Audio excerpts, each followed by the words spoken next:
Friends, Tamil சினிமாவில் எத்தனையோ கொடைவள்ளல்களை பார்த்திருப்போம்.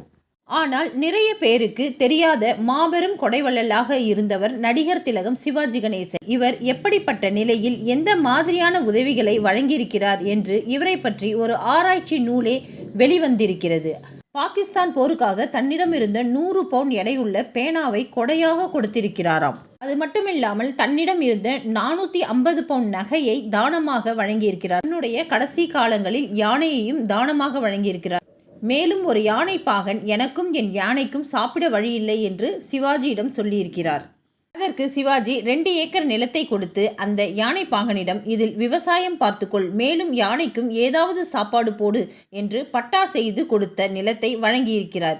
இதுவரை இதை பற்றி வாய் திறக்காத சிவாஜி ஒரு கொடை வள்ளலாகவே வாழ்ந்திருக்கிறார். தான தர்மம் செய்வது ஒரு மனிதனின் தவம் என்பதில் உறுதியாக இருந்தவர் சிவாஜி.